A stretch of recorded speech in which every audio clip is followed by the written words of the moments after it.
പ്രകാശേ ദേ ആരാ വന്നിരിക്കണേ നോക്കിയേ. ഇപ്പൊ ഞങ്ങളോട് ഇങ്ങനെ പറയുന്നത് രേണുചേട്ടന്റെ എന്താ സോറി രേണു ചേച്ചിയുടെ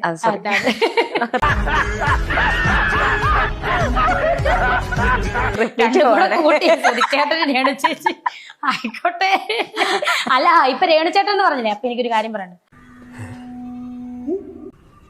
എന്താ അല്ലെങ്കിൽ തന്നെ ഞാൻ എന്നെ പറയുന്ന ട്രാൻസ്ജെൻഡറിനെ പോലെ പറയുന്നത്, ഇനി രേണു ചേട്ടൻ എന്ന് വിളിച്ചിട്ട് കൊള്ളാം.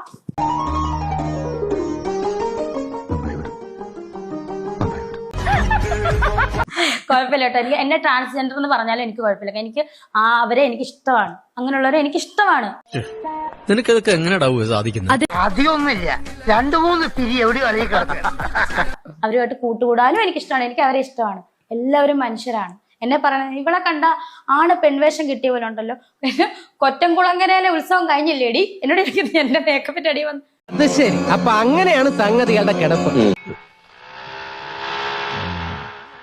ഇവളെ കണ്ട ട്രാൻസിനെ പോലെയാണ്. ആണെങ്കിൽ എന്താണ്, എനിക്ക് സന്തോഷമേ ഉള്ളൂ, എനിക്ക് ഇഷ്ടമാണ് അവരെ, അത്രേ ഉള്ളൂ. ഇനി പറഞ്ഞോളൂ. രേണു ചേട്ടൻ എന്ന് പറഞ്ഞപ്പോ എന്തൊക്കെ വഴിത്തിരിവ് ഉണ്ടായത്. അങ്ങനെ പറയരുത്. നീ ഒരു സംഭവമാ, നീ സെറ്റപ്പാ, നീ മഹാനാ.